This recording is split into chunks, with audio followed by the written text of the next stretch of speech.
साऱ्या जगाचा परी तू आमालेकरांची विठू माऊली.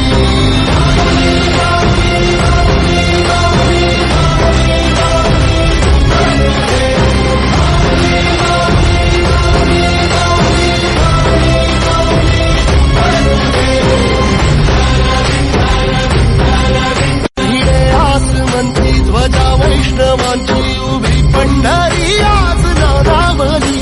तुझे नाव ओठी तुझे रूप ध्यानी जीवाला तुझी याच गाला घरी. जरी बाप साऱ्या जगाचा परी